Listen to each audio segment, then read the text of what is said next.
Hola, soy Jorge Herrero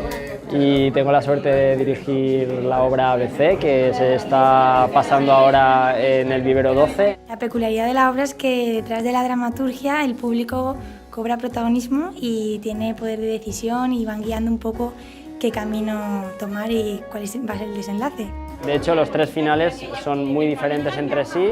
y una te puede dejar con un sabor de boca y otra con otro. Pues recomendaría venir porque es muy amena, muy divertida, mola mucho poder decidir y de hecho eso lo que digo, es que te apetece venir otra vez y ver las tres posibles opciones. Como bailarina también he de decir que a veces, pues claro, estamos ahí, nosotras tampoco sabemos lo que va a pasar y siempre tenemos como a lo mejor una historia preferida o algo que nos apetece más en ese momento, entonces también es como divertido el juego este de ¿qué va a pasar hoy o qué van a elegir? Ya no hace falta que entiendas lo que es el contemporáneo, que seas un experto en este tipo de danza, que es, vamos, más difícil a lo mejor para gente también más mayor, pero aún así,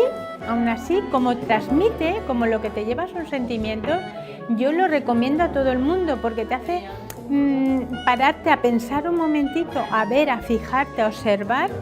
que no estamos acostumbrados por el tipo de vida que llevamos y es bueno, yo creo que incluso es una buena terapia. Os invitamos a todos a que vengáis y Que lo disfrutéis.